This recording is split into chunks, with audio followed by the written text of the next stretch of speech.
Beloved, I greet you all in the blessed name of our Lord and Savior, Jesus Christ. Once again, it's wonderful to meet you all through the media. பிரியமானவர்களே, இயேசு கிறிஸ்துவின் நாமத்திலே மீண்டும் உங்களை இந்த வாரத்திலே சந்திக்க இருக்கிறேன். பிரியமானவர்களே, இந்த மீடியா மூலமாக தேவனுடைய சத்தியத்தை உங்கள் மத்தியிலே கொண்டு வருவது கர்த்தர் கொடுத்த ஸ்லாக்கியம் என்று எண்ணுகிறேன். வாருங்கள், நாம் கர்த்தரை நோக்கி பார்ப்போம். கர்த்தர் ஒருவரே ஆளுகை செய்கிறவராக இருக்கிறார். Let us look to the Lord, for the Lord is on his throne. He is seated on his throne, and he is a God who is indeed taking care of all our affairs. Let us not worry of what is taking place, but let us hold on to the Lord and trust him and believe that he is a God who will do what is right.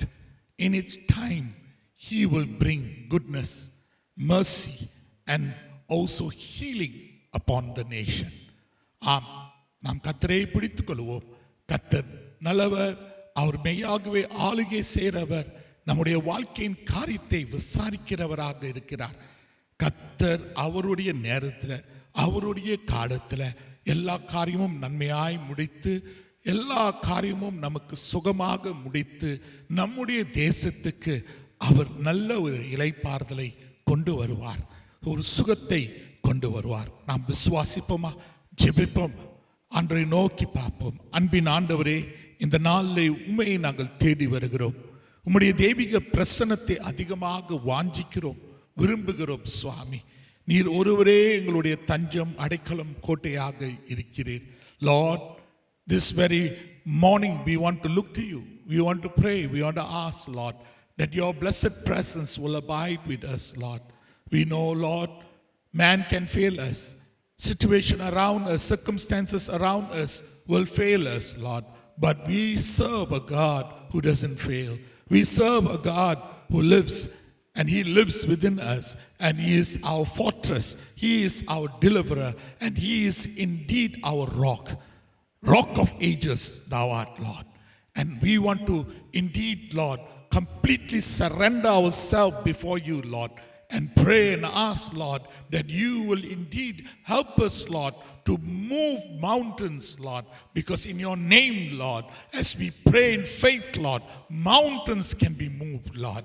Amaya, andavare meyagave neer பிரியவரையா, மகத்துவமான தேவன் சுவாமி, உம்முடைய நாமத்தில் நாங்கள் ஜெபிக்கும் போது மலைகள் பெயர்ந்து போகும் ஐயா. விசுவாசத்தோட, கடுதளவு விசுவாசத்தோட நாங்கள் ஜெபிக்கும் போது மலைகள் பெயர்ந்து போகும் ஐயா.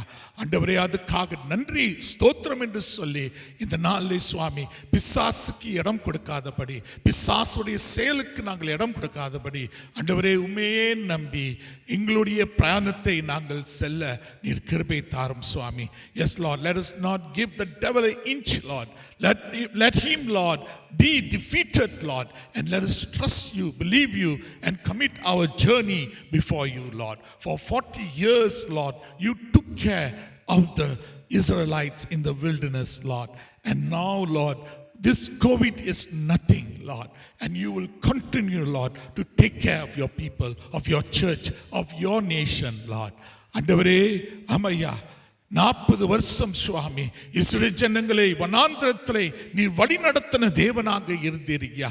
ஆண்டவரே, எந்த ஒரு கெடுதல் வராதபடி ஐயா, காலையில் அவர்களுக்கு சுவாமி மேகமாக இருந்து, ஆண்டவரே ராத்திரியில் ஆண்டவரே நீர் மெய்யாகவே அக்கினி தூணாக இருந்த தேவனாக இருந்தீரையா.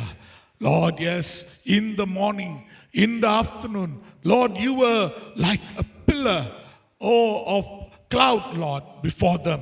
And at night, Lord, you were the pillar of fire, Lord. You took care of them, Lord.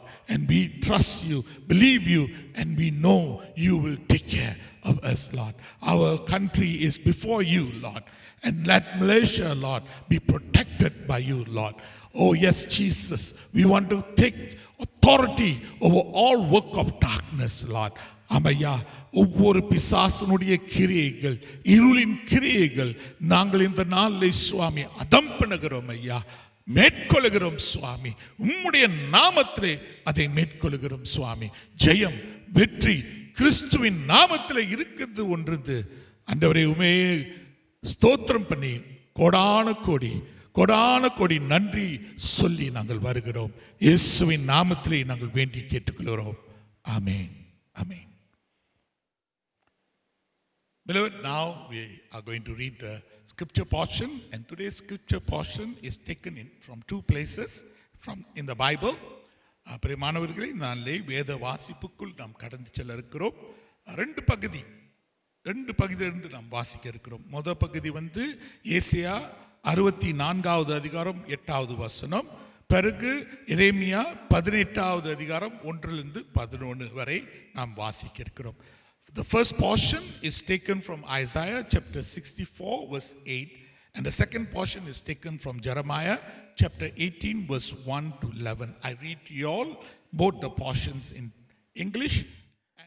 But now, O Lord, you are our Father, we are the clay, and you are our potter, and all we are the work of your hands. Jeremiah chapter 18 verse 1 to 11. The word which came to Jeremiah from the Lord, saying, Arise and go down to the potter's house, and there I will cause you to hear my words. Then I went down to the potter's house, and there he was, making something at the wheel. And the vessel that he made of clay was marred in the hand of the potter. So he made it again into another vessel, as it seemed good to the potter to make. Then the word of the Lord came to me, saying, O house of Israel, can I not do with you as this potter? Says the Lord. Look, as that clay is in the potter's hand, so are you in my hand, O house of Israel. The instant I speak concerning a nation and concerning a kingdom, to pluck up, to pull down, and to destroy it, if that nation against whom I have spoken turns from its evil, I will relent of the disaster that I thought to bring upon it. And the instant I speak concerning a nation and concerning a kingdom, to build and to plant it, if it does evil in my sight, so that it does not obey my voice, then I will relent concerning the good with which I said I would benefit it. Now therefore, speak to the men of Judah and to the inhabitants of Jerusalem, saying, Thus says the Lord, Behold, I am fashioning a disaster and devising a plan against you. Return now, everyone from his evil way, and make your ways and your doings good. Praise be to God for the reading of his word. At this very moment, we are still in the topic, what happened when you are intimate with God. பிரியமானவர்களை, நாம் தொடர்ந்து அதே தலைப்பில் தான் இருக்கிறோம். நீங்கள் தேவனோடு நெருங்கிய உறவுக்குள் இருக்கும் போது என்ன நடக்கும்? தேவனோட நீங்க நெருங்கிய ஒரு உறவுல இருக்கும்போது என்ன நடக்கும் என்று அந்த தலைப்பு பல வாரங்களாக நாம் பார்த்து கொண்டு வருகிறோம். முதலாவது புள்ளி first point is, when we are intimate with God, God exposes us. நாம் தேவனோட நெருங்கின ஒரு நிலையில் இருக்கும்போது அவர் நம்மை அமலப்படுத்தவராக இருக்கிறார். இரண்டாவது, the second point is this: when we are intimate with God, He brings transformation in our life.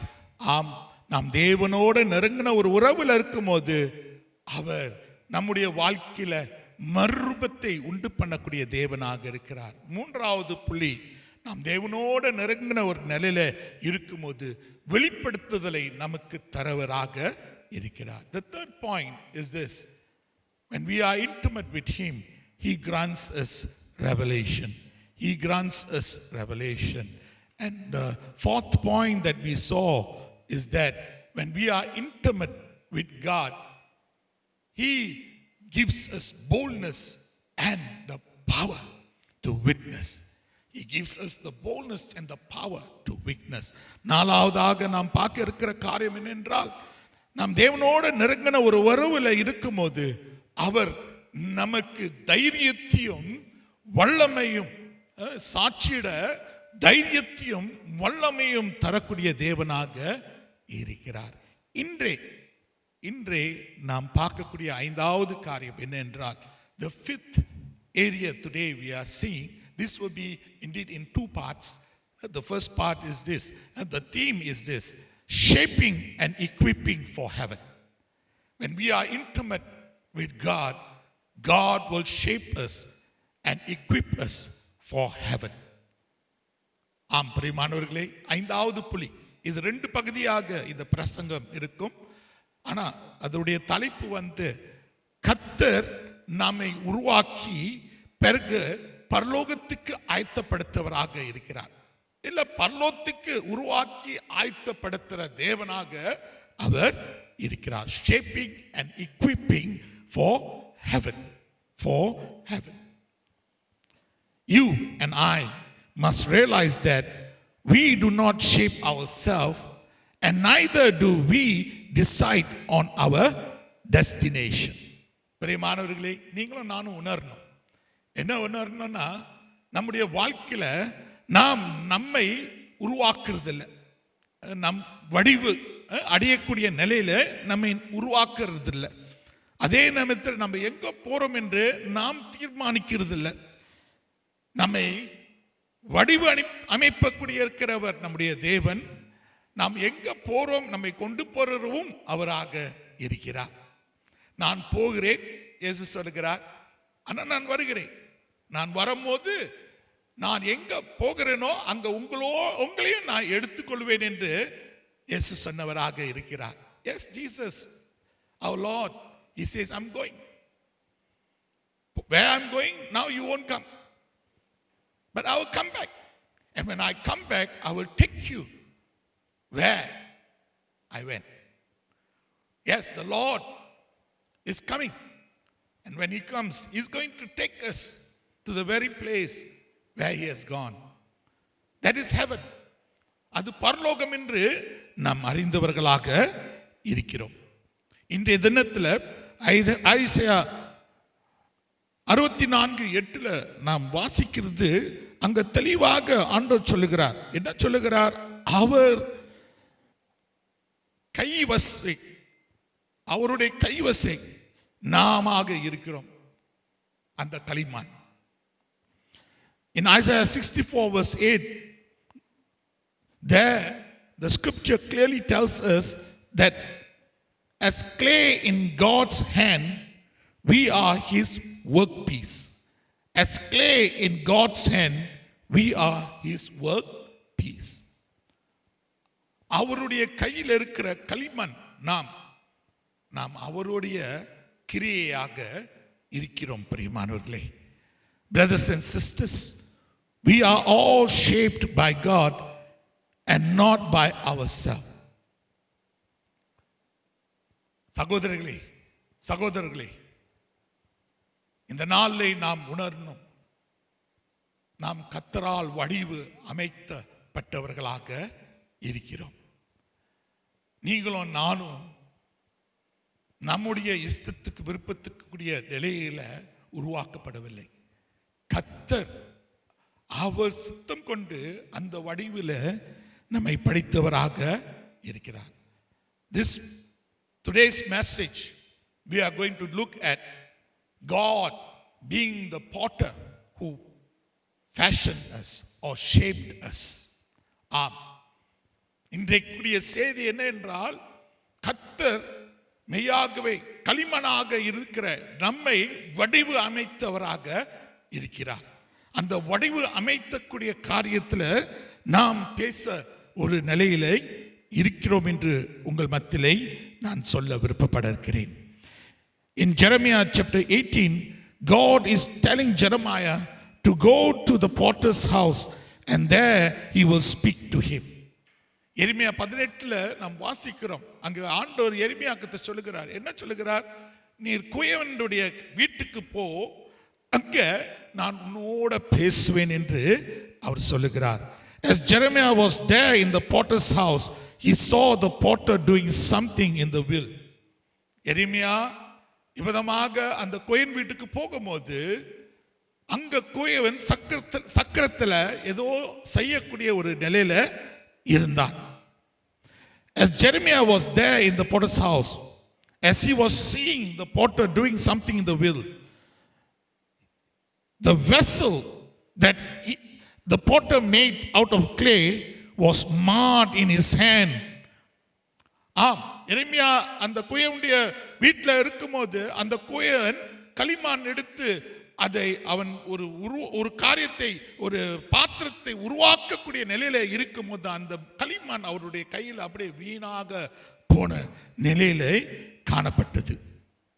The vessel that he made out of clay was marred in the hand of the potter, so that he had to make it again to be a vessel of his delight. அந்த நேரத்துல அந்த குயவன் என்ன செஞ்சான்?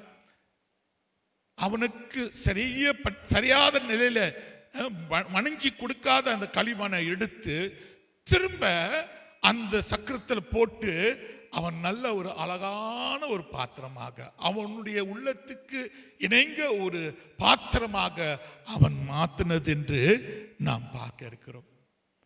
அப்ப இது ஆண்டவர் எரேமியாவுக்கு காட்டும் போது ஆண்டவர் சொல்றார் எரேமியாவுக்கு, எரேமியா கேளு, நான் இப்போ உனக்கு சொல்லக்கூடிய இருக்கிற காரியத்தை கேள் என்று அவர் சொல்றார். When God showed this in the potter's house to Jeremiah, now God is saying, Jeremiah, hear me, hear me. So what is God's concern here? இந்த இடத்துல ஆண்டவருடைய கரிசனை என்ன என்று நாம் பார்க்க இருக்கிறோம்.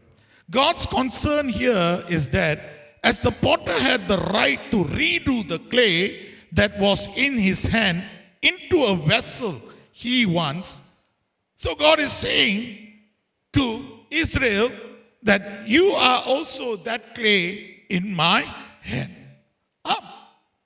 இங்க தேவனுடைய கரிசனை என்ன என்றால், அந்த குயவன் அவன் கையில இருந்த அந்த களிமண் அது அப்படியே வீணாகி அவருடைய இஷ்டத்துக்கு விருப்பத்துக்கு இணையாத ஒரு நிலையில போகும்போது அதை அவன் திரும்ப எடுத்து அவன் அவனுடைய இஷ்டத்துக்கு விருப்பத்துக்கு ஒரு அழகான பாத்திரமாக மாத்தினான்.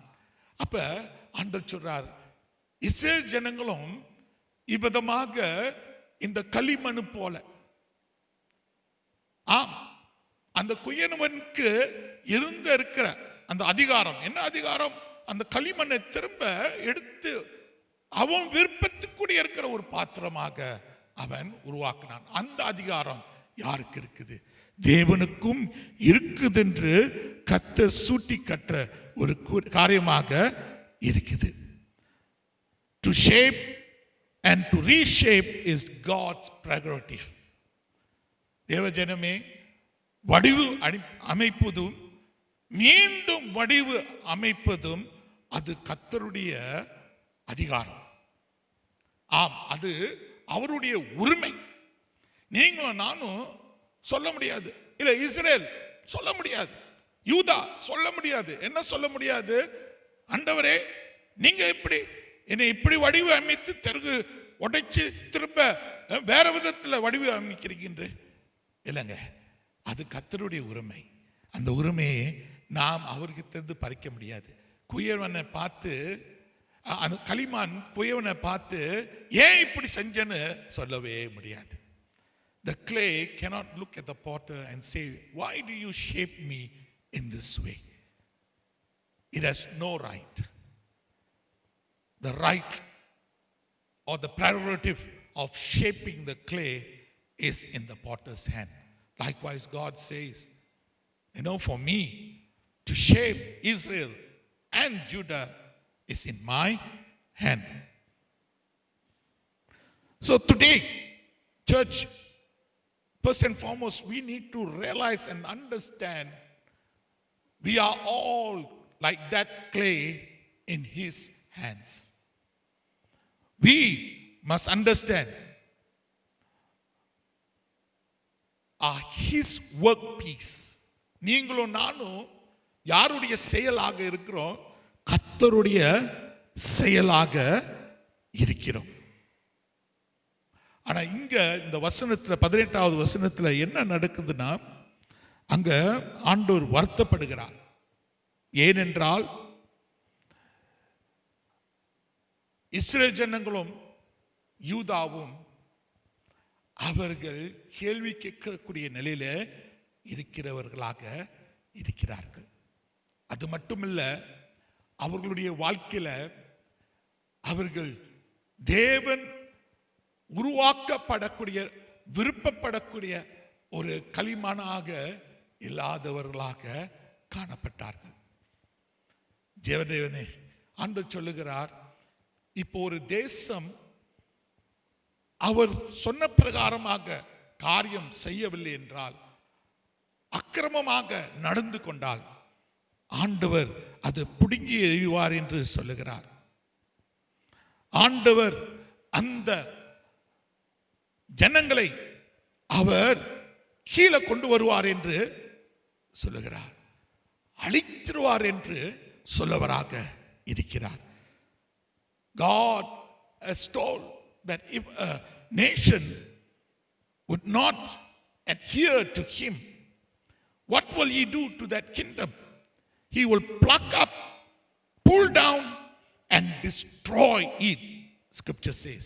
But when they repent and when they turn away from their evil ways, the Bible says God will relent and he will not do what he has told that he will do.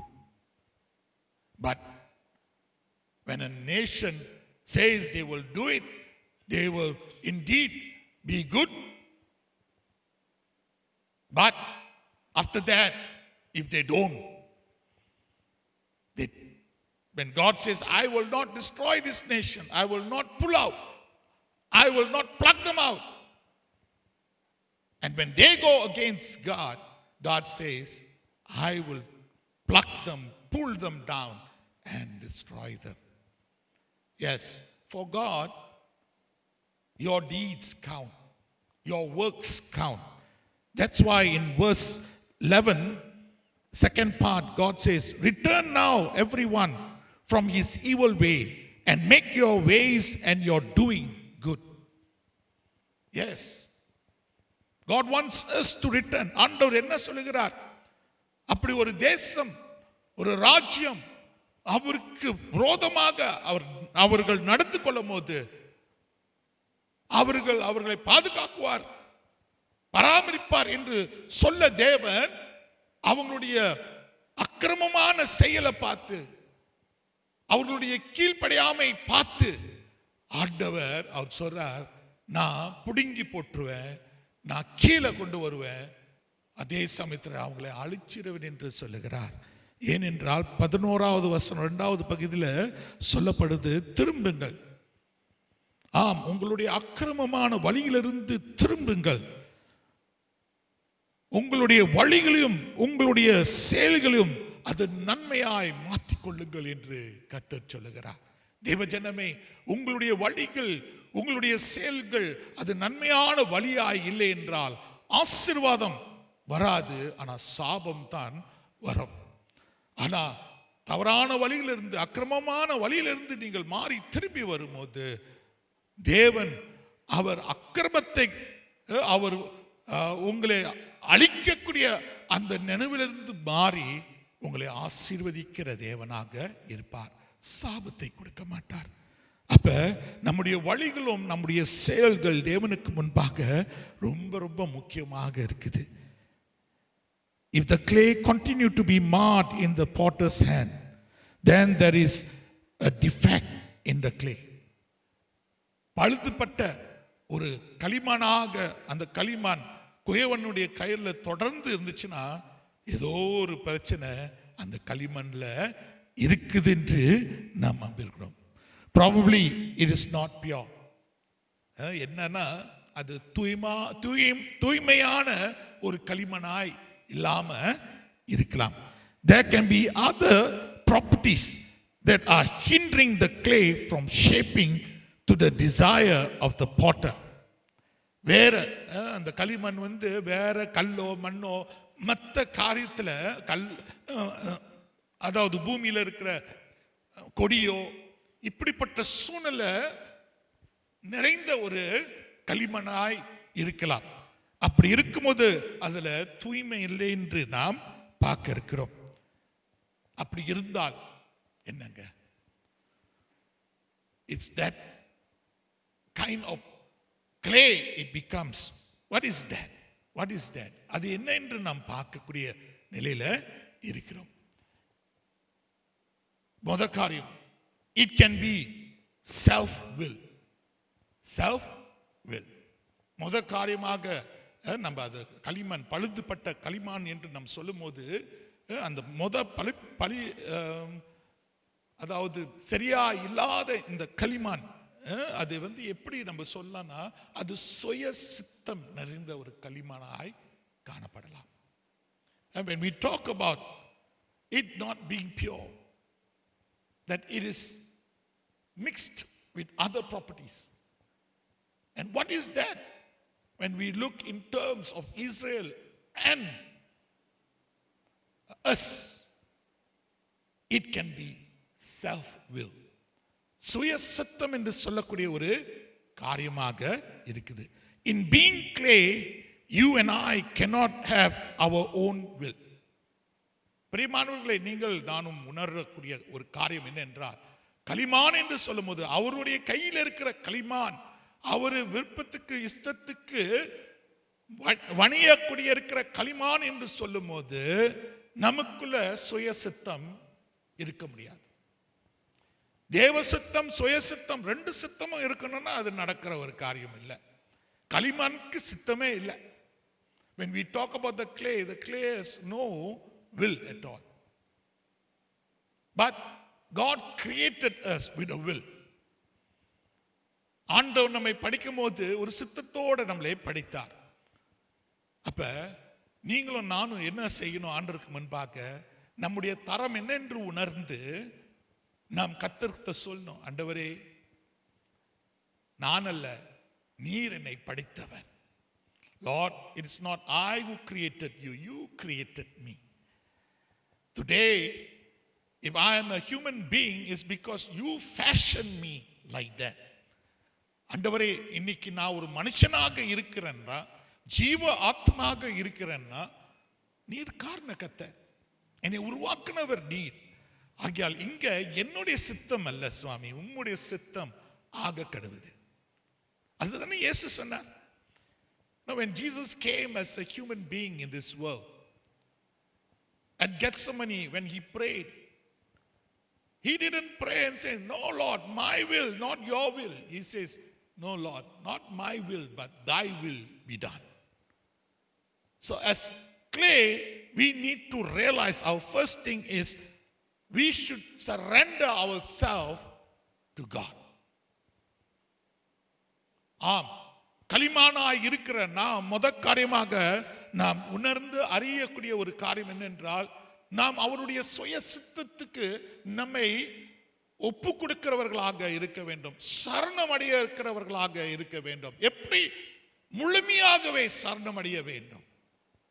ஆம், நம்முடைய வாழ்க்கையில என்னுடைய விருப்பம், என்னுடைய ஆசை, என்னுடைய சித்தம் என்று சொல்றதுக்கு அங்கே இடம் இல்லை. தேவஜனமே, எப்போ உங்க வாழ்க்கை இயேசுவுக்கு என்று நீங்கள் அர்ப்பணிக்கிறீர்களோ அந்த நாள்ல இருந்து உங்க விருப்பத்துக்கு சித்தத்துக்கு அங்கே இடமில்லாமல் இருக்குது. இயேசுடைய வாழ்க்கை, அவர் பேசக்கூடிய காரியம், செய்யக்கூடிய இருக்கிற காரியம், அவர் எங்க போகிறார், என்ன பேசுறார், எல்லாமே அவர் பிதா அவருக்கு வெளிப்படுத்தின காரியமாக இருந்தது. When Jesus lived in this world, Jesus himself said, what the Father shows him, that he does. What the Father tells him to tell, that he tells. ஆம், பிதா எதை காட்ட இருக்கிறாரோ அதுதான் குமாரன் செய்ய இருக்கிறார். பிதா எதை பேச சொல்லுகிறாரோ அதுதான் குமாரன் பேச சொல்ல இருக்கிறார்.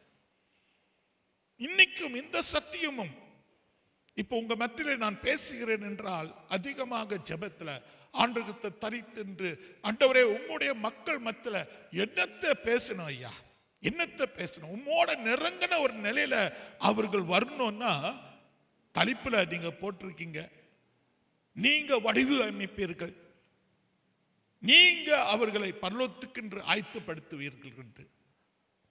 Yes, even now as I preach, I don't preach because I want to preach what I want to preach. I wait upon the Lord. I ask the Lord, Lord, to be intimate with you. What is the fifth point? And when God revealed to me, shaping and equipping for heaven. Shaping and equipping for heaven. When you become intimate with God, when you come nearer, when you draw closer to God, you need to understand it is no more you but God. He will start to shape you.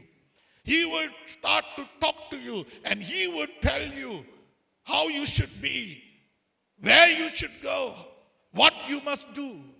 Yes, our God is a speaking God. He is a God who verbalizes what He desires, what He will. ஆண்டவர் அவர் பேசக்கூடிய தேவன், நம்மோட பேசக்கூடிய இருக்கிறவர், அவருடைய சித்தத்தை நமக்கு வெளிப்படுத்தக்கூடிய தேவனாக இருக்கிறார். நீங்கள் அவரோட நெருங்கி போக ஆரம்பிங்க, நீங்க பாப்பீங்க அனுதினமும் கர்த்தர் உங்களோட பேசக்கூடியவராக இருக்கிறார், உங்களுடைய ஆவியோட சஞ்சரிக்கக்கூடிய தேவனாக இருக்கிறார். உங்களோட சொல்லுவார், இது செய் மகனே, இது என்னுடைய சித்தம் மகனே, இப்படிப்பட்ட நிலையில இப்படி நடந்து கொள் மகனே என்று அவர் கூறுவராக இருக்கிறார். எல்லாம் எங்க திரும்ப பிரியமானவர்களே, நம்முடைய தனி அறையில தேவனோட நம்ம சம்பாஷிக்கும் போது கர்த்தர் தன்னை வெளிப்படுத்தி வரக்கூடிய தேவனாக இருக்கிறார். ஆம், வெளிப்படுத்துதலை நமக்கு கொடுப்பார் என்று மூணாவது பகுதியிலே நாம் பார்த்தோம். We saw in the third part, God is a God who grants revelation. Yes, He does that. And by granting His revelation, by revealing His word to you and me, He is shaping you. He is shaping you. But there cannot be two will, your will and God's will. இப்படி ஆண்டவர் நம்மை வடிவமைக்கும் போது ரெண்டு சித்தம் இருக்க முடியாது ஐயா. அம்மா, ஒரு சித்தம் தான், தேவனுடைய சித்தம் தான் இருக்கணும். உங்க சித்தமும் தேவனுடைய சித்தமும் சேர முடியாது. அதனால் தான் பவுல் அழகா சொல்லுகிறார், இனி வாழ்வது நான் அல்ல, இயேசு கிறிஸ்து என்னில் வாழ்கிறார். Yes, Paul says clearly in Galatians, it's no longer me, but Christ lives in me. It's no longer I that liveth, but Christ who lives in me. Church, your will must be subdued to God's will. உங்களுடைய சித்தம் தேவனுடைய சித்தத்துக்கு கீழ் படியப்பட்ட ஒரு காரியமாக இருக்க வேண்டும். Clay must surrender itself to the potter's will. களிமண் குயவனுடைய சித்தத்துக்கு அர்ப்பணிக்கப்பட வேண்டும், அர்ப்பணிக்கப்பட வேண்டும். அதுதான் முதல் காரியம். It can't be self will. இரண்டாவது காரியம், what is that என்று கேட்கும்போது, when we say what is that, it can be sin. அது பாவமாக இருக்கலாம். முத சுயம், இரண்டாவது பாவமாக இருக்கலாம். அந்த களிமண்ல மற்ற மண்ணெல்லாம் இருக்கக்கூடாதுங்க. அந்த களிமண்ல கட்டை, வேறு, மற்ற பொருள் இருக்கக்கூடாதுங்க. அது சுயமான களிமண்ணாக இருக்க வேண்டும். அதே மாதிரி இன்னைக்கு கர்த்தர் உங்களையும் என்னையும் வடிவு அமைக்கணும்னா நீங்களும் நானும் அது சுத்தமான ஒரு களிமண்ணாக இருக்க வேண்டும். If you want God to shape you, then you must be that pure clay, clean clay, a clay that is not mixed with other clay, a clay that cannot be mixed with roots or any particles which can disturb its shaping, its fashioning. So what kind of clay we should be? Pure clay. So it can't be sin. Why? Because God is holy. அது பாவமா இருக்க முடியாதுயா. அம்மா, ஏன் தெரியுமாங்க, நீங்களும் நானும் பரிசுத்த தேவனை ஆராதிக்கக்கூடிய ஜனங்களாக இருக்கிறோம். வேதம் அழகாக சொல்றது, தேவன் பரிசுத்தமானவராக இருக்கிறார். 24 மூப்பர்களும் தூதர்களும் தேவனை பார்த்து நீர் பரிசுத்தர் பரிசுத்தர் பரிசுத்தர் என்று விதமாக பாடிக்கொண்டிருப்பார்கள் பரலோகத்தில். Yes, 24 elders together with the angels, they will sing and they will say, thou art holy, holy, holy. You and I serve a holy God. God is holy. He is not mingled with sin. He won't mingle with sin. நம்முடைய தேவன் அவர் பரிசுத்தமானவர். அந்த நாள்ல பரலோகத்துல பரிசுத்தம் தான் இருக்கும், பாவம் இல்லை. இந்த பூமியில தான் இயேசு வாழும் போது அவருக்கு என்ன பாவிகளோட சம்பாஷித்தார், பாவிகளோட பேசினார். ஆனா அவர் பாவிகளோட பேசினாலும் சம்பாஷித்தாலும் அவருக்குள்ள பாவம் இல்லைங்க. Yes, in this world Jesus came down, the second person of the triune God. He came down and he had fellowship with sinners. He dined with them, he drank with them, but without sin.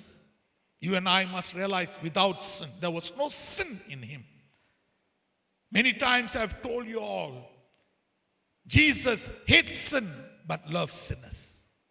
அநேக வாட்டி உங்க மத்தியிலே நான் சொல்லி இருக்கிறேன், நம்முடைய தேவன் அவர் பாவிகளை வெறுக்கிறதில்ல, ஆனா பாவத்தை வெறுக்கிறவராக இருக்கிறார்.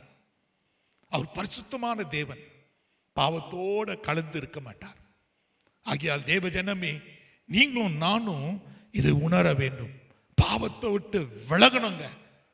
பாவத்தோட நாம் ஒன்றாக இருக்க முடியாது. பாவத்தின் செயல் நம்மை விட்டு கழட்டி போடணும் என்று வேதம் சொல்ல இருக்குது.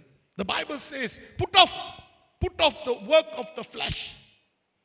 மாம்சத்தின் கிரியைகளை அப்புறப்படுத்துங்க, அப்படிதான் வேதம் சொல்ல இருக்குது. ஆனா அந்த பகுதியை நாம் பார்க்க போறதில்ல. ஆனா இன்னைக்கு எபிரேயர் 10:26 நாம் பார்க்க இருக்கிறோம். We are going to look at Hebrews chapter 10 verse 26. What does it say? For if we sin willfully after we have received the knowledge of the truth, there no longer remains a sacrifice for sins, but a certain fearful expectation of judgment, a fiery indignation which will devour the adversary. தேவ ஜனமே, பாவத்தின் அறிவு உங்களுக்கு இவ்விதமாக வெளிப்படுத்தி நீங்கள் தொடர்ந்து சித்தம் கொண்டு பாவம் செய்யும் போது அங்க தொடர்ந்து பாவத்துக்குரிய பலி ஏறெடுக்கப்படாது. பாவத்துக்குரிய பலி ஏறெடுக்கப்படாது. ஆனா அங்க என்ன இருக்கும்? பயங்கரமான நியாய தீர்ப்பு இருக்கும். அதே நேரத்தில் எதிராளியை பட்சிக்கக்கூடிய அக்கினி, எதிராளியை பட்சிக்கொள்ளக்கூடிய அக்கினி அங்க இருக்கும் என்று வேதம் சொல்ல இருக்குது. மனம் திரும்புத நாட்கள் இன்றே. The time to repent is now, church. If now you don't repent, if now you don't confess and say, Lord, forgive me and make me to be your child, Lord. Help me to walk the way you want me to walk, Lord. Help me, Lord, to live a life that is righteous before you, Lord. If now you don't do, then it is too late.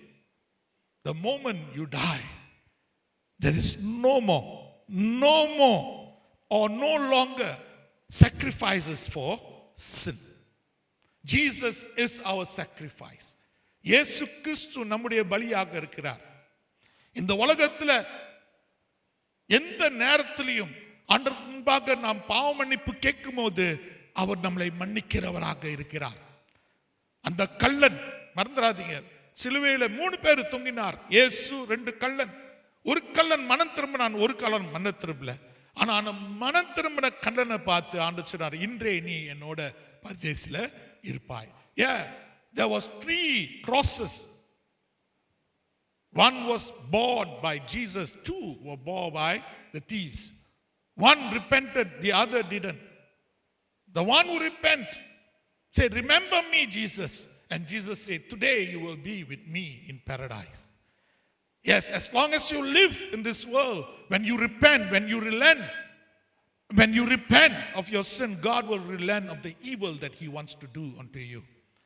நீங்கள் மனம் திரும்பும் போது தேவஜனமே, உங்களுக்கு கொண்டு வர இருக்கிற கெடுதலை ஆண்டவர் கொண்டு வராமல் உங்களுக்கு உறுதியை கொடுக்கிற தேவன், நிச்சயத்தை கொடுக்கக்கூடிய தேவன், பரதேசியை கொடுக்கக்கூடிய தேவனாக அவர் இருக்கிறார்.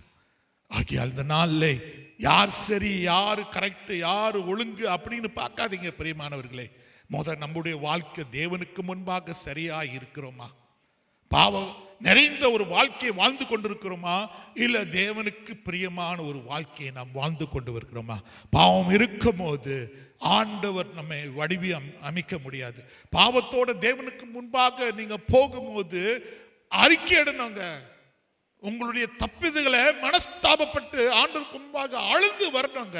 அப்படி வரும்போது தான் ஆண்டவர் உங்களை ஒரு வடிவுக்குள் கொண்டு வர முடியும். When you come before God in an intimate way, when you say, God, be with me, help me, the first thing God will bring into your heart and mind is your sin, your evil ways, your wicked ways. And when you repent of it, then you will see God shaping you. You will see God making you into that delightful vessel. பிரியமான கூடிய இருக்கிற பாத்திரமாக உங்களை மாற்றி அமைக்கக்கூடிய தேவனாக அவர் இருக்கிறார். யாக்கோப் 4:17 சொல்லுதுங்க. Therefore to him who knows, in James chapter 4 verse 17 it says, therefore to him who knows to do good and do not do it, to him it is sin. Yakob 4:17 என்னங்க சொல்லுது? எது சரி என்று அறிந்து செய்யாமல் போனா அது பாவம். எது சரி என்று அறிந்து செய்யாமல் போனா அது பாவங்க. இன்னைக்கு எத்தனை காரியம் உங்களுக்கு எனக்கு நல்லா தெரியும். இது தேவனுடைய சித்தத்துக்கு மாறாக இருக்குது. இது தேவனுடைய வார்த்தைக்கு மாறாக இருக்குது. இப்படிப்பட்ட எண்ணம் எனக்கு இருக்கக்கூடாது. இப்படிப்பட்ட வார்த்தை எனக்குள்ள வரக்கூடாது. ஆம், மற்றவங்க தீங்கு நினைச்சாலும் நான் நன்மையை தான் நினைக்கணும். மற்றவங்க எனக்கு பொல்லாப்பு செஞ்சாலும் நான் அவங்களுக்கு நன்மை தான் செய்யணும். இதெல்லாம் நமக்கு தெரிஞ்ச காரியம். அப்படி தெரிஞ்சும் அதுக்கு மாறாகத்தான் நாம் நடந்து கொள்கிறோம். ஆண்டவர் சொல்றார், எது நல்லது என்று உங்களுக்கு அறிந்து அதுக்கு மாறாக நீங்க நடக்கும் போது அது பாவங்க, அது பாவம். தேவன் அதற்குள்ள பிரியமடையாதவர். Yes, when you know what is good to do and when you fail to do it, you know you need to forgive. You know you need to do good to those who do evil to you. God says, vengeance is mine, I will repay. And you try to repay, then you are not shaped by God, you are shaped by the devil. If you continue to lie in your life, one lie after another, as you continue to do that, then you are not shaped by God, you are shaped by the devil, because the devil is the father of all lies, the Bible says. வேதம் சொல்ல இருக்குது, பொய்யனுக்கு பிதா பிசாசுங்க. அப்ப நீங்க தேவ பிள்ளைகள் அல்ல, நீங்க பிசாசின் பிள்ளைகள் என்று கடவுள் சொல்லுகிறார். நான் சொல்லலைங்க, கடவுள் சொல்லுகிறார். தேவ ஜனமே, இன்னைக்கு நீங்க எப்படிப்பட்ட களிமண் தேவனுக்கு முன்பாக இருக்கிறீங்க? கர்த்தர் சொல்லியும் அவருடைய வார்த்தை உங்கள் அண்டையில வந்தும் இன்னும் அப்படிதான் இருக்கிறீங்களா? நன்மையே செய் என்று கர்த்தர் சொல்லுகிறார். நன்மையா செய்யுங்க. The Bible says do good, do good, live peaceful with everyone. எல்லாரோட நீங்க எப்படி வாழணும்? சமாதானத்தோட வாழணும் என்று கர்த்தர் சொல்லுகிறார். அப்படியா நம்ம வாழ்றோம்? இன்னைக்கு யாருக்கு வாழுகிறோங்க? நமக்காகத்தான் இன்னும் வாழுகிறோம். Who are we living for? We are still living for ourselves. That's why when we know what is good to do in the sight of God, we still do the bad, not the good. And God says that is sin. That is sin. நீங்க தொடர்ந்து கெட்டதே செஞ்சுக்கிட்டு இருந்தீங்கன்னா, நல்லது செய்யணும்னு எது தெரிஞ்சு கெட்டதே செய்றீங்கன்னா, அதுக்கு பிறகு எந்த ஒரு பலி இல்லைங்க. வேதம் சொல்லுக்கு எந்த ஒரு பலி இல்லை, பாவத்துக்குடி இருக்கிற எந்த ஒரு பலி இல்லை. அதுக்கு பிறகு நியாய தீர்ப்பு தான், அக்கினி தீர்ப்பு தான் உங்களுக்கு எனக்குங்க. தேவ ஜனமே, நாம் மனஸ்தாபப்படுவோமா? நம் மனம் மாறுவோமா? Let us repent.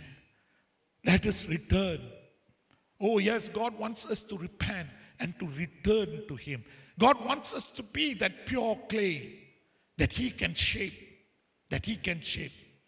Today we need to make such decisions in our life. அவர் வடிவு அமைக்கக்கூடிய இருக்கிற அந்த களிமான் நாமாக இருக்க வேண்டும் என்று ஆண்டவர் விரும்புகிறார். அப்படிப்பட்ட களிமான், நல்ல களிமான், சுத்தமான களிமான். அவர் எப்படி வணைந்து இருக்கிறாரோ அப்படிப்பட்ட ஒரு களிமானாக நாம் இருக்க வேண்டும். Yes, we need to become that clay that will yield ourselves to the potter's will. He wants to shape us. Let us not shape ourselves. He wants to shape us. கர்த்தர் நம்மை வடிவு அமைக்க விருப்பப்பட இருக்கிறார். அவருக்கு நாம் இடம் கொடுக்கக்கூடியவர்களாக மாறணுங்க. வசனம் 1 ராஜாக்கள் 18:21 என்ன சொல்லப்பட்டிருக்குது? 1 Kings chapter 18 verse 21 as I read, and Elijah came to all the people and said, how long will you falter between two opinions? If the Lord is God, follow him, but if Baal, follow him. But the people answered him not a word. எலியா ஜனங்களை பார்த்து அவன் சொன்னான், இன்னும் எவ்வளவு காலமாக நீங்க இரட்டனைக்குரிய சிந்தனையுடையவர்களாக காணப்படுவீர்கள்? கர்த்தர் தேவன் என்றால் அவர் பின் போங்க, பால் தேவன் என்றால் அவர் பின் போங்க. ஆமாங்க, இயேசு சொல்றார், 2 எஜமானுக்கு நம்ம ஊழியர்களாக இருக்கவே முடியாது. ஒன்று நம்ம ஆண்டருக்கு பின்னால் போகணும், இல்லை பிசாசு பின்னால போகணும். ஆண்டருக்குள்ளேயும் இருக்கணும், பிசாசு காட்ட இருக்கிற காரியமும் செய்யணும். எட்டன வாழ்க்கை முடியாதுங்க. நமக்கு ஒரு உள்ளம்தான், பிசாசும் ஆண்டவரும் அந்த உள்ளத்துல தங்க முடியாது. அப்ப இன்னைக்கு நீங்களும் நானும் தீர்மானம் எடுக்கணும். பாவத்தில் தொடர்ந்து நம்ம இருந்தோம் என்றால் பிசாசோட வாழ இருக்கிற ஒரு வாழ்க்கை. ஆனா தேவனோட நாம் சேரணும் என்று சொல்லும் போது அப்ப தேவனுக்குள் பரிசுத்தம் நமக்குள் வரணுங்க. அப்ப எங்க எலியா சொல்லுகிற ஜனங்களை பார்த்து, நீங்க தெரிந்துருங்க. ஏன்னா நாளைக்கு அங்க போய் ஆண்டவரே நான் 2 வாழ்க்கையை வாழ்ந்தேன்னு ஏன்யா என்னை சேர்த்துக்க மாட்டேன்னு சொல்ல முடியாது. On that day you cannot say, Lord, I live a double life. Why you cannot accept me? I was neither here or there. I was in both places. Why you cannot accept me? God will not accept. God cannot accept. As I told you, he is a holy God. You cannot go before his presence with sin. And if you don't have the covering of the precious blood of Jesus, if you are not cleansed by that blood, then you can never enter heaven. So church, let us realize this situation. Thirdly, what I wanted to say is, the first is it can be self-will, it can be sin. Secondly, thirdly, it can be stiffness. மூன்றாவதாக நாம் பார்க்கக்கூடிய காரியம் என்ன என்றால், வழங்காதது என்று சொல்லப்படக்கூடிய ஒரு காரியம். otherwise said hardness. இன்னொரு விதத்தில் சொன்னா கடினமானது, hardness. And the Bible talks about hardness, it talks about the hardness of heart. வேதம் கடிதம் என்று சொல்லும் போது அது எதை கடிதம் என்று சொல்ல இருக்குது? இருதயம் கடிதமாக இருக்குது என்று சொல்லக்கூடிய ஒரு காரியம். வழங்காதது, அணியாதது, அது என்ன என்று சொல்லும் போது நம்முடைய இருதயம். இன்னைக்கு நம்முடைய இருதயம் எந்த கோலத்தில் இருக்குதுங்க? இன்னைக்கு நம்முடைய வாழ்க்கை எப்படி இருக்குது? உங்களுக்கு தெரியுமாங்க, குயவன் அவன் அந்த களிமண் கூட வேலை செய்யும் போது அந்த களிமண் அவனுடைய விருப்பத்துக்கு வணிந்து கொடுக்கலன்னா அவன் பார்ப்பான், அப்படியே தொட்டு பார்ப்பான், ஓ இது இன்னும் ஹார்டா இருக்குது, இன்னும் சாஃப்டா மாறல. He will look at that clay and he will say, oh, this clay is still hard. This lump of clay is still hard. It is not soft yet. So what he will do, he will take that hard clay, that lump, and he will throw with the other clay the other clays there that needs to be softened. He will put it with that, and then he will ask one of his workers to step, to stumble on it, to trample on it. And that man will trample upon him. He will step and step and step until that clay becomes soft. பிரியமானவர்களே, அந்த களிமண் கடினமாய் இருக்கிற அந்த களிமண் கடினமாய் இருக்கிற களிமண்ணோட சேர்த்து போட்டு பிறகு அவன் ஊழியனை பார்த்து அவன் சொல்றான், நல்லா மிதி மிதி மிதின்னு மிதிச்சு அந்த களிமண் நல்ல மெதுவாக மாற வேண்டும். அது மெதுவாக மாறும் போது தான் பிறகு நான் எப்படி அதை வணங்க இருக்கிறேனோ அது வணிந்து வரும். Yes, after it being soft, then only then it will indeed move according the way I want it to be shaped. Church, if you are a stiff person, God cannot use you. If you are a hard person, God cannot use you. தேவஜனமே, நீங்க தொடர்ந்து வணங்காத நிலையில இருந்தீங்கன்னா, கடினமான ஒரு நிலையில இருந்தீங்கன்னா ஆண்டவர் உங்களை பயன்படுத்த முடியாது. இந்த கடைசி காரியத்தில் நான் என்ன சொல்ல விருப்பப்படுறேங்க, 40 வருஷம் வண்ணாந்திரத்தில் இஸ்ரேல் ஜனங்கள் அவர்கள் திரிந்து கொண்டார்கள். காரணம் என்னன்னு தெரியுமாங்க, ஆண்டவர் அவங்களுக்கு ஒரு பேர் வைத்தார்கள். Yes, for 40 years the children of Israel, they were taken out from Egypt into the wilderness, but for 40 years they were just going round and round and round in the wilderness. And why? One of the reason God gives is that he says, he calls them a stiff-necked people. A stiff-necked people. ஆண்டவர் அவர்களை பார்த்து என்ன வழங்கா கழுத்து உள்ளவர்கள் என்று சொன்னார். ஏன்னா திரும்ப மாட்டுதுங்க, ஆண்டவருடைய வழிகளுக்கு அவங்களுடைய கழுத்து திரும்ப மாட்டுது. Their neck doesn't want to turn to the ways of God, to the destination God has for them.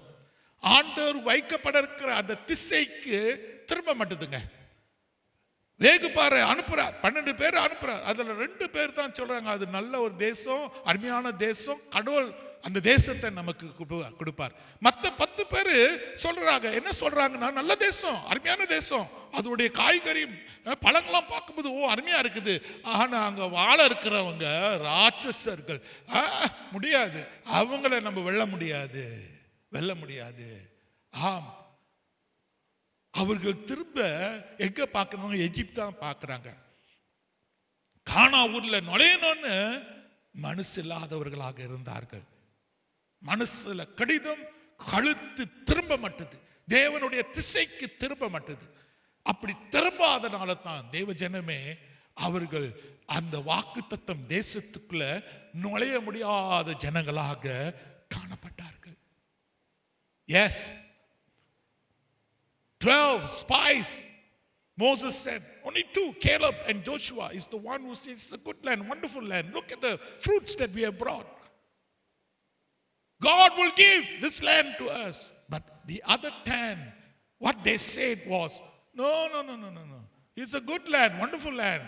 The fruits are lovely, but there are giants in that land. Oh, we cannot overcome them. They failed to see what God did for them at Egypt. What God did for them in the wilderness. வண்ணாந்திரத்திலும் எகிப்திலும் ஆண்டவர் அவர்கள் செய்திருக்கிற அற்புதங்கள் எல்லாம் மறந்து விட்டார்கள். அவர்கள் மனம் கடிந்தப்பட்ட ஒரு நிலையில இருந்தது. அவர்களுடைய கழுத்து வழங்காத ஒரு நிலையில இருந்தது. தேவ ஜனமே, அவர்கள் பிரவேசிக்கல. வாக்குத்தத்தம் பூமிக்குள்ள அவர்கள் பிரவேசிக்கல. ஏன்னா வழங்காதவர்களாக இருந்தார்கள். They couldn't enter the promised land because they are stiff people, hard people. Today, are we like that? இன்றே நாமும் அப்படியாக இருக்கிறோமா? சுய சித்தமுள்ளவர்களாக இருக்கிறோமா? பாவத்தில் நடக்கிறவர்களாக இருக்கிறோமா? இல்ல வழங்காதவர்களாக இருக்கிறோமா? Let us ask ourselves, are we people who are full of self-will? Are we people who walk in sin? After having received God's love, God's mercy, God's grace, are we still ungrateful, and are we still wanting to turn ourselves to the ways of this world?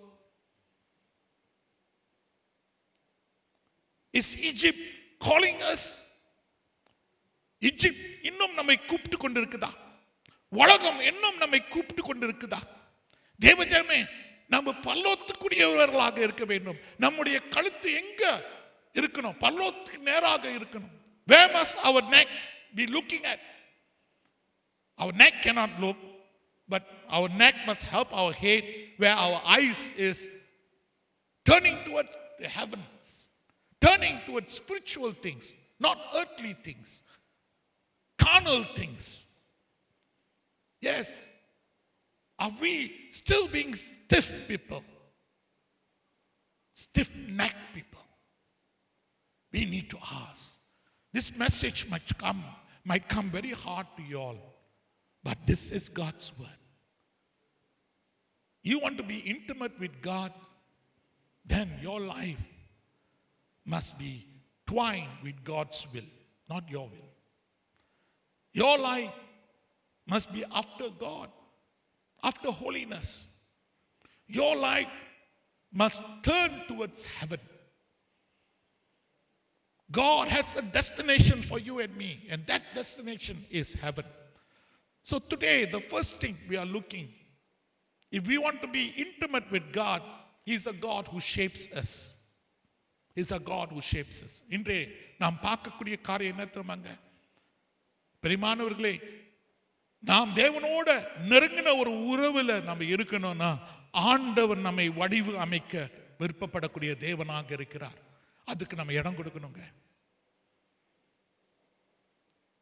அப்படி உள்ளவர்களை அவர் பரலோகத்துக்கு ஆயத்தப்படுத்துகிறவராக தேவனாக இருக்கிறார். Yes, the moment you allow Him to shape you to the fashion, the design, to the shape that He wants, then He can equip you for heaven. Equip you for heaven. Let's look to God in prayer. வாருங்கள், ஜெப நிலையிலே கர்த்தரை நோக்கி நாம் பார்ப்போம். அன்பின் ஆண்டவரே, இந்த நாளிலே உம்முடைய வார்த்தைக்காக நன்றி, சத்தியத்துக்காக நன்றி. இது ஒரு நீண்டமான ஒரு சத்தியமாக இருந்தாலும் பிரயோஜனத்துக்குரிய இருக்கிற ஒரு சத்தியம். ஏனென்றால் உம்முடைய வார்த்தை ஒரு காலமும் வீணாகாது சுவாமி. Lord, we want to thank you for your word. Though your word was a bit long, but we know, Lord, your word always edifies, Lord. Your word, Lord, it builds us, Lord. It draws us closer to your throne, Lord. Lord, as your people, we do a lot of things in this world, Lord. We give time for many things, Lord. But sometimes we are not willing to give time to your word, Lord. Help us not to be such people, but Lord, let us be people who will delight in your word, Lord. And people who will grow in your word, Lord. You want to shape us, Lord. Yes, Lord, only your word can shape us, Lord. ஆண்டவரே, எங்களை உருவாக்கப்பட மக்களாக இருக்க வேண்டும் என்று விரும்புகிறீர் ஐயா. உம்முடைய வடிவில் எங்களை நீர் உருவாக்க விருப்பப்படக்கூடிய தேவனாக இருக்கிறீர் ஐயா. உம்முடைய வார்த்தை ஒன்றே இவ்விதமாக எங்களை உருவாக்கக்கூடிய நிலையில இருக்குது சுவாமி. ஆகையால் இந்த காலை வேளையிலே சுவாமி, உம்முடைய ஜனங்களாக நாங்கள் மனதார எங்களை உம்முடைய சித்தத்துக்கு ஒப்பு கொடுத்து, ஆண்டவரே, பாவத்தின் வழியில் அல்ல, ஆனா நீதியின் வழியில என்னை நடத்தும் சுவாமி. ஐயா, உம்முடைய சத்தியமே எங்களை சுத்திகரிக்கிறது என்று நீர் சொன்னீர் ஐயா. Lord, you have said the word that we have heard from you sanctifies us, Lord. Therefore today sanctify us, Lord.